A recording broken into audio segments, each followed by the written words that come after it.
Ça tu veux dire? Non. La F moi ce que j'aimerais savoir, ça peut amener à faire l'AVC ou bien c'est un diagnostic à part?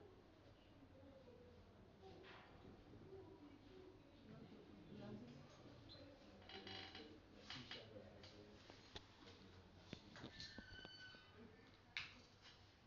J'ai une question. Quelles sont les contre-indications de la thrombolyse? Et en cas d'AVC aussi, jusqu'à combien de tension on peut passer pour diminuer la tension en cas d'AVC? AVC ischémique. Oui. C'est une question. Je commence. Pourquoi la migraine? La migraine, c'est une maladie neurologique qui se permet de séparer. C'est des maladies primaires en fait. On appelle ça des céphalées primaires. Donc, qui survient surtout chez les jeunes personnes, surtout les jeunes de cycle préliminaire. Ok. Donc, maintenant, la migraine là, ça peut s'accompagner avec aura. C'est quoi l'aura? L'aura, c'est les troubles sensoriels qui se présentent quelques minutes, voire moins d'une heure de temps avant le début de la migraine. Et la plupart, c'est des signes visuels. C'est des gens qu'avant le début de la migraine, ils vont avoir des flashs lumineux. Okay. Après, ils vont avoir des arcs-en-ciel. Après, ils vont avoir comme un truc noir qui ne voit pas bien. Il y a un truc noir là. Okay. D'autres, c'est des vertiges. Okay. D'autres, ils voient double, okay, la diplopie. D'autres aussi, carrément, il y a l'hémiplégie qui se présente, qu'on appelle le migraine hémiplégique. Okay. Donc, la migraine, l'aura, là, c'est ce qu'on appelle l'aura. Mais là, le type d'aura le plus fréquent, c'est l'aura visuelle. Okay. Et c'est quand la migraine là, est associée avec l'aura, en ce moment que ça devient un facteur de risque. Mais il y a des gens aussi qui font que l'aura visuelle, qui font que l'aura, je parle de migraine. Ok, ça aussi c'est un facteur de risque pour eux.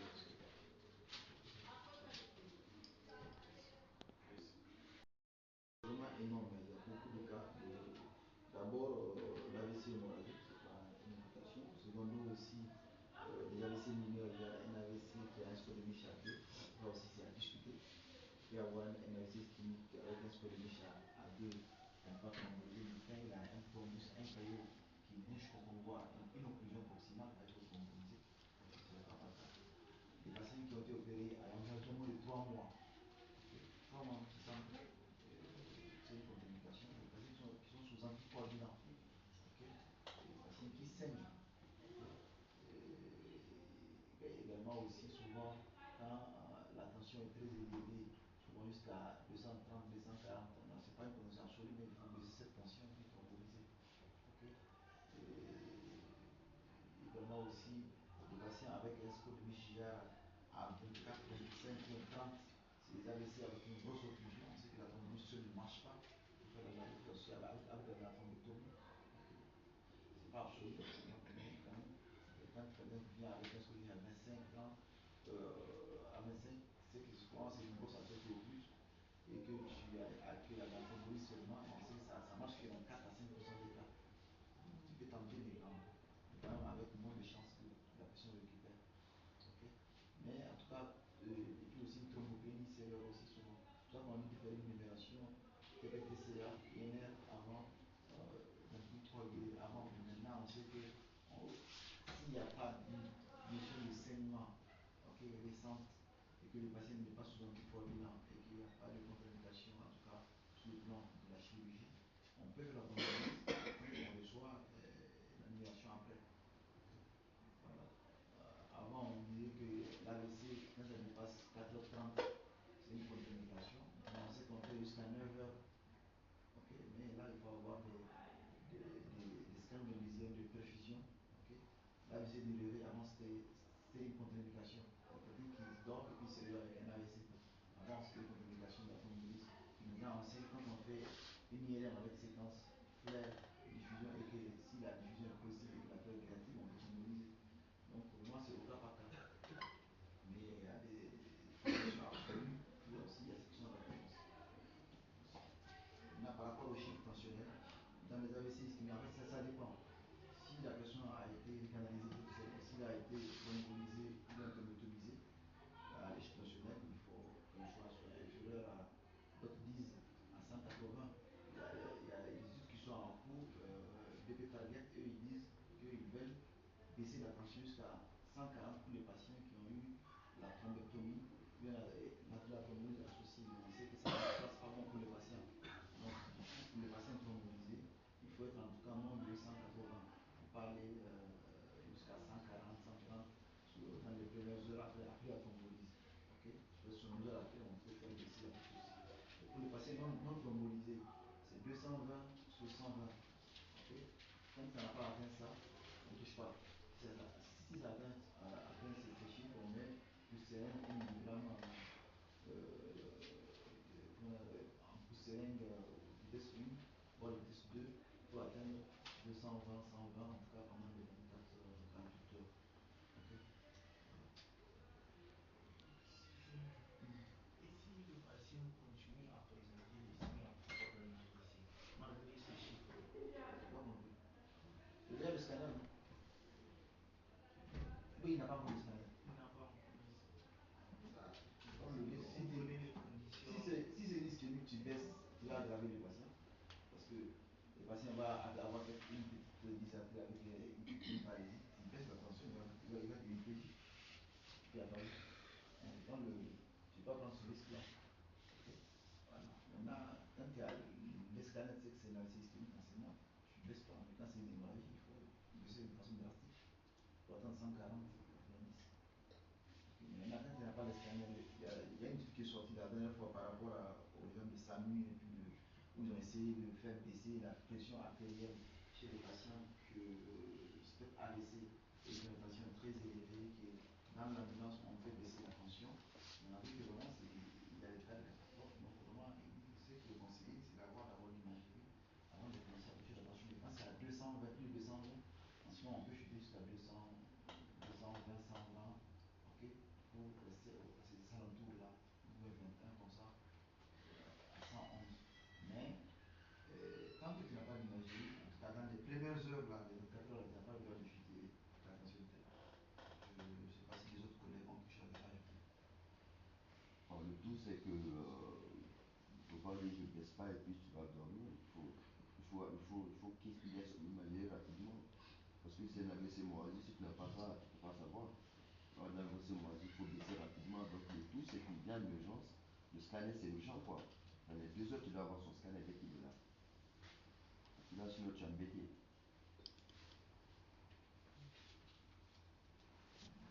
C'est bon? Oh, c'est bon.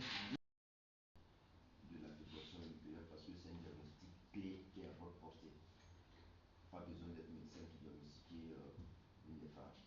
À votre niveau même, vous pouvez diagnostiquer une néphrage. De temps en temps, en passant, touchez le pouls. Prenez juste le pouls. Écoutez comment ça se fait. C'est régulier, ça fait tout. Quand il y a FA, ça perd sa régularité. Vous allez entendre d'abord comme c'était normal. Et puis vous allez entendre ça fait tout. Et puis ça revient à la normale. Comme AK-47 quoi. Et puis comme AK-47. Voilà. Non, faites-le, hein, pour vous-même, faites-le. À chaque patient que vous allez, écoutez le coup. Non, on ne connaît pas. AK-47. Bon, il y a 2 façons. AK-47, il y a 2 façons. Quand tu veux tuer une seule personne, tu veux tuer beaucoup de personnes. Voilà, c'est ça le cas. Kill gagne tout souvent. C'est pas la fréquence cardiaque qui m'intéresse. C'est le rythme qui m'intéresse. La kill gagne, c'est même pas la peine de kill gagne. Non, je ne peux pas kill gagne. Tu mets ta main, tu écoutes, c'est régulier, ça fait tout. On sent que c'est comme le battement du cœur, c'est régulier. Mais quand c'est pas régulier, vous allez sentir. Ça va commencer à faire normal, ça s'emballe un peu, et puis ça revient, ça s'emballe. Vous allez voir, surtout quand c'est n'est pas permanente, c'est facile à trouver. Donc, si vous entendez ça pour un patient qui vient de rentrer, en prenant même les constantes, mettez votre main. Donc, pour vous trouvez que c'est pas normal, prenez bien. Ou bien, il ne faut pas nous dire faites le signe. Si on n'aime pas là, on ne se parle pas, faites le signe. Voilà, parce qu'il y a des souvent, on ne peut pas se parler, mais il faut toujours le signe. D'accord? à part la clinique, je pense qu'il est bon pour vous de savoir quelques petits trucs sur le CG. Et c'est pas le, on va le faire. On va le faire, je pense que la télémétrie, même si c'est pas formation, on peut le faire avec une voilà. Mais de toute façon, avec la télémétrie, quand on va la mettre avec des signes, on fera forcément une formation sur la télémétrie. On vous montrera. Mais s'il vous plaît, docteur, c'est pendant combien de minutes est-ce qu'on peut observer? Si un FA permanent, ça veut dire que la FA est là tout le temps vous allez observer ça. Dès que vous passez, vous allez observer ça. Maintenant, s'il fait une FA paroxystique, il le fait pendant 45 minutes. Ça, c'est difficile de le traiter. Vous allez trouver au moment où il fait son FA, vous tombez dessus, c'est qu'il doit réfléchir. C'est difficile de le trouver un FA. Mais il peut le faire pendant 1 heure. Hein. Il peut être un FA pendant 1 heure. Vous avez la chance de tomber à ce moment. C'est pour ça qu'on va mettre, il faut surveiller pendant les 72 premières heures. Parce que s'il n'est pas permanent, on n'a même pas besoin de surveiller son FA parce qu'on a déjà le diagnostic à l'entrée sur le CG. S'il n'est pas, vous savez qu'il peut être en paroxystique, donc il est là, et puis vous entendez le son. Vous entendez le son de la FA. Ça, FA. En ce moment, vous dites, vous appelez le médecin, vous faites le CG, vous trouvez un FA, et si vous l'examinez en ce moment, peut-être que vous allez trouver son rythme qui est régulier.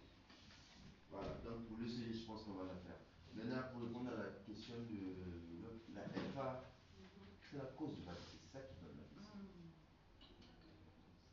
Donc, c'est le cœur qui bat mal, de façon irrégulière, de façon anarchique, de façon bizarre. C'est toujours le cœur qui va avoir le sang au niveau des artères qui vont dans tout l'organe. L'oreillette, il va battre, c'est surtout l'oreillette. Atrial, là, ça veut dire l'oreillette. C'est l'oreillette là, au lieu de battre comme ça, il va battre comme ça. Parce que, ouais, c'est comme bien, il va battre comme ça.